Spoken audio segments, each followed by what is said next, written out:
بسم الله الرحمن الرحيم. برزان صلاحي قاقرتان لبي خوش حالم لعلقية كينيوي برنامج شراكك بإيوي برز وآز الشاطن بألقي أم جارمان تایبەت کردەوە باسکردنی پیشەیە کە پەیوەستە بە هەموو تاکانی کۆمەلگا و سوودی لێوەرئەگرن کە ئەویش پیشەی پزیشکیە کە پزیشکەکان ئەتوان لەو ڕێگەیەوە زۆرێک هاوکاری یاخۆت بڵێن یارمەتی نەخۆشەکان بدەن و بتوانن کە چارەسەرێکی تایبەت و گونجایان بۆ بدۆزنەوە. ئەڵقەی ئەم جارەمان تایبەت دەکەین بە لێدوانێک یاخود دیدارێکی تایبەت لەگەڵ زۆر بەڕێز کە دکتۆر عەبدولواحید کە دکتۆرای هەیە لە نەشتەری گشتیدا.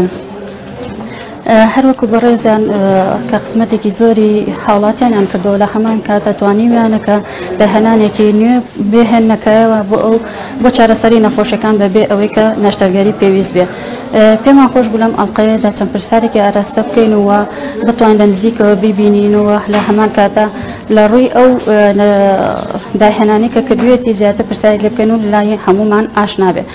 فەرمون لەگەڵمان بن با بچینە نۆرنگە تایبەتەکەی کات دکتۆر و لەوێ چەند پرسیارێکی ئاراستە بکەین.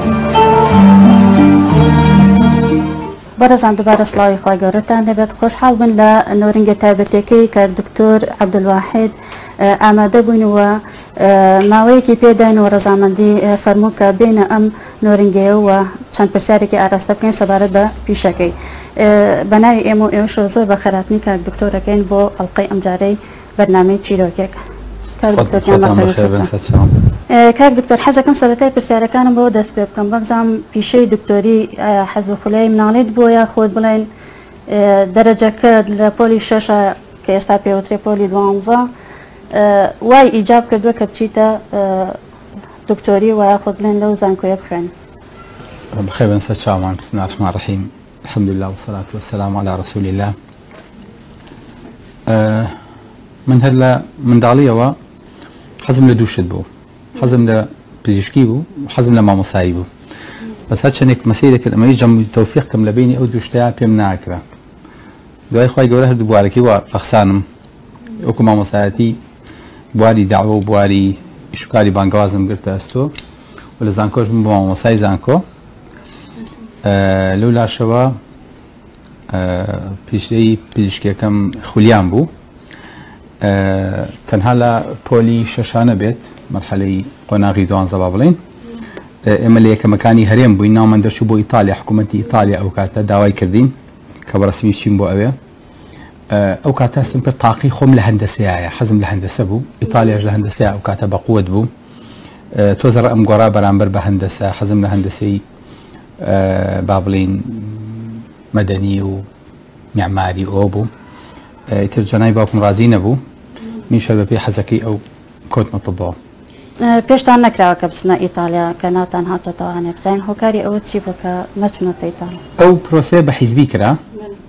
ئیتر ئەلحەمدولیلا ئێمە کاتەی کە تەخەڕوجمان کرد، یعنی لەو 30 کەسە کە ناومان دەچوو بۆ ئیتالیا نیۆمان زیاتر ئیسلامی بووین. ئەو کاتە خەڵکێکی ملتەزیم بووین لەخوا بەزیابێ.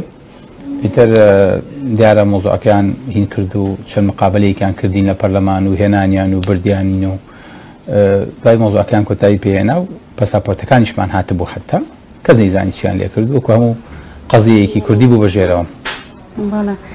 دەستان خۆش بێ لەشتان ساغ بێ ئێستا بە پلەیەکی ئەلحەمدولیلا لەوەیە بڵێن بە ئامانجەکەی خۆتان گەیشتون. بەس حەزەکەم پێم بڵێ ئەو خولیای مناڵیە یعنی هەر وەکو حەزێک بووە یان زیاتر ویستوتە هەوڵی بۆ بدەی یاخۆت بڵێن لە چ ڕوانگەیەکە ئەو حەزە بۆ دروست بووە؟ والله ليس للإنسان إلا ما سعى، يعني فعلا كحزكم هبوه هوليشم بداوة هولا كشم لو روانجيو بوكا حزم بخدمت بوه شاء الله بوبي خدمتي بشريتي شموا بينيوتو كإنسان بتواني خدمتي إنسان كخدمتي بشر كا ضلي كسي خوش كا أزال سر كسي كم كاتوا لبري كإنسان مقدس ترين بونور لسر زاوية لبرو حزم كردوا وكولا منيش لم أستعيش كم بجنا إنسان هر كاري بكا كاريكي بيروزا بلام بيروز و بيروزتر هيا بيضلم بإيشكي خوم زور خوش بو وهولم بداو الحمد لله وهر ليعداديشو هر كاتي خوش بيانوتم دكتور ببي أويكا هشا قناغي كلية شوفهم الحمد لله. الحمد لله. كاك دكتور بلين لم في شيء جشتو تدو أمان جي خوت كبدستي بيني يعني أويكا وخدمتي حزت كردو خدمتي هولاتي عم كي ياخد تاكاني كومن قبكي هەتاکو ئێستا لەو ئامانجە یاخود پێکاوتە یاخود لە خۆت ڕازیت لەو بەشە و لەو پیشەی خۆتە؟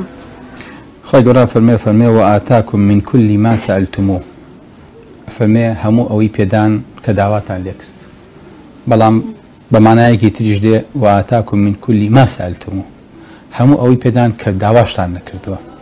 نستەکەم لە بواری طبی خۆما خی گەورە زۆری پێداوم والحەمدولله لە ژیانە زۆری پێبەخشیوم، یعنی ئەوەی کە پێداوم زیاد لەوەیە کە من چاوەڕوان مەکرد، زیاد لەوەیە کە من بەتەمای بووم و زیاد لە تاقی منیشە و زیاد لە ڕنج و ماندوونی منیشە بەڕاستی، یعنی ئەوەی کێسە بەدەست هاتووە تەنها فەزڵێکی خۆیەتی من هیچی بۆ خۆم ناژێڕمەوە، هیچ دەسەڵاتێک شتیانە بووە، تەنها هەستەکەم فەزڵی خی گەورە بەسەرمەوە. ئەگەر من بەتەمای هەنگاوێ بم خی گەورە دوو هەنگاوی پێناوم و لە هەنگاوی سێمیشا سەرکەوتوی کردم، ئەوش فەزڵی خۆیەتی و دڵی بەڕاستی بەرامبەر ئەوە زۆر خۆش کردم و مرتاحم الحەمدولله. کاک دکتۆر حەزەکەم زانم لە پەنای پیشەی دکتۆریەکەتە حەز بە چ پیشەیەکی ترەکە یاخود بە چ شتێکی ترەوە مەشغوڵ بوو یاخود چ شتێکی تر ئەزانی لە پەنای ئەو پیشەیە؟ زاڵ بەسەر پیشەی دکتۆریەکەم من حەزم لە بانگەوازم، حەزم لە دینداریە، حەزم لەو ئاستانە بووم بەداخەوە، بەڵام زۆرم حەز کردووە بم بە باخوازێکی سەرکەوت و چۆن لاشەی خەڵک هەوڵە دەم لە مردن ڕزگار کەم، لە ئازار ڕزگار کەم، ئاوا ڕۆحی خەڵکیش لە جەهەنەم و لە نامەتەکانی قیامەت ڕزگار کەم. بۆیە چەند حەزم لە پیشەی پزیشکی بووە کە کاری جەستەیە، ئەو نەش حەزم لە علمەکەی تر بووە کە ئیمامی شافیعی فەرمێ العلم علمان، علم الأديان وعلم الأبدان. علم دوو علمە، علمی دین و علمی جەستە و لاشە. بەرەوە زیاد لەمە ئەگەر اختیارم کە لە بینی طب و بانگەوازە بانگەواز هەڵە بشێرم. ئەی نابینیتەوە یعنی بڵێن لە پیشەی دکتۆریەکەتە لەم دکتۆریە زۆری خزمەتە کردو، یعنی چۆن نەچیتەوە سەر ئەو بانگەوازە؟ یعنی کەسانێکی تریش هەیە یاخود بڵێن ئێستاش لە پەنای ئەم پیشەیەتە ئەویش ئەەکەیت، یعنی بڵێن بانگەوازی شێت کردووە قەیچێک ئەگەر بڵێن هەردووکی بە یەک ئاراستە بڕوات و بۆچی ئەگەر وازی لێبێنی لە پیشەی دکتۆریەکە؟ من کاتی عیادەشم کە ئێستاکەنە پیشەی دکتۆریەکەم ئەمەشم هەر بە بانگەواز زانیوە، یعنی ئێستاکەنە ئەگەر کاتەکانی مندا بەشکی لە بینی کولیە و لە بینی عملیات و لە بینی عیادە و لە بینی بانگەوازە لەوە ئەچێت لە سا پێنجی کاتەکەی من نەمابێتەوە بۆ داوە، باقیەکەی هەموو کاتەکەم ڕۆشتۆ بۆ عیادە و بۆ کلینیک و بۆ نەخۆش و بۆ شتەکانی تر، چکە ئەستەکەم ئەم بوارەیەک و جەناب تەفەرمی خەڵک خزمەتیتیان ناکرێت. بەڵام بۆچی جوابەکە ماوایتەوە لەبەری کە یەکەم فەرمووت خولیات چییە؟ ئەو خولیای منە بانگەوازی، حەزم زیاتر لەیەتی لە بواری پزیشکیەکە. دومیش ئەم خزمەتکردنەی کە ئەیکەم ئەگەر خی گەورە لێمان قبوڵ کە هەر بە بەشێکی داواکەم زانیوە، من قەت بە عیادە ناڵێم، عیادە پێڵێم عیبادە، سفرێکمان لێ کردوتەوە الحەمدولله، سفری پارەکەنا بە سفری ئەوەی کە ئەمە ئەبێ شوێنی پەرستش بێ، ئەبێ ئینسان واشک بەرێ کە هاتە ئێرە خەریکی عیبادەتە و خەریکی دینداری. هەموو جارە بۆ برانە شەڵم کە لەگەڵمانە ئەڵێم ئەمە شوێنی پارەپیاکردنی، ئەمە دوکان نییە، ئەمە هەچیەکی ناوەنیت، ئەمە شوێنی پەرستشە، ئەگەلی بزانیت، ئەکرێ شوێنی تاوان و خراپەکاریش بێ ئەگەلی نەزانیت، ئەکرێ شوێنی پارەکۆکردنەوە بێ ئەگەر تەماعکار بی چاوچونۆک بی و ئەکرێ شوێنی خزمەتکردنی خەڵک بێ. لەبەر ئێمە ئەم شوێنەمان داناوە هەروەکو ماڵی خۆمان، ئەوەی کە هەیەتی ئێرە حەزمان کردووە وا ڕێزی لێ بگرین کە هاتوۆتە ماڵەکەمان و پێشوازی لە ماڵەکەمانە لێ ئەکرێ نەک لە عیادەیە.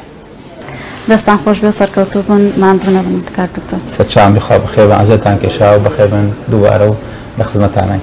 زۆر سپاس دەکەین کاک دکتۆر. بەڕێزان لێرەدا هاتنە کۆتایی ئەڵقەی ئەم جارەمان تا ئەڵقەیەکی تر بەخۆی گەورەتان ئەسپێرین. هەر شاد.